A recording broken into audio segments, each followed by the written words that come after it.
বলুন তো কি অসম্ভব গরম পড়েছে। চলুন আজ ঠান্ডা ঠান্ডা বেলের শরবত বানিয়ে ফেলি। তার জন্য পাকা বেল নিয়েছি। বেল ফাটিয়ে নিয়ে চামচের সাহায্যে শাঁসটা ছাড়িয়ে নেব। এবার একটু একটু করে জল দিয়ে ভালোভাবে চটকে নেব। এবার তার মধ্যে 2 চামচ আখের গুড়, আপনারা চাইলে চিনি দিতে পারেন গুড়ের বদলে। এবার গুড়টা মিশিয়ে নেব।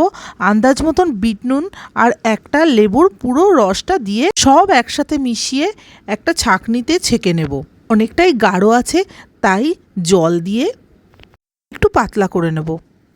তৈরি হয়ে গেল বেলের শরবত। আপনারা ইচ্ছে মতো সাজিয়ে বাড়িতে গেস্ট এলে ঠান্ডা ঠান্ডা দিতে পারেন। এই গরমে নিজেরাও বানিয়ে খান। আমরা সবাই জানি বেল খাওয়া খুবই ভালো। চলুন তাহলে বরফের কুচি দিয়ে পরিবেশন করে নিই। আর ভিডিওটা ভালো লাগলে like, comment, share and subscribe করে বেল আইকন প্রেস করে সঙ্গে থাকবেন। Thanks for watching.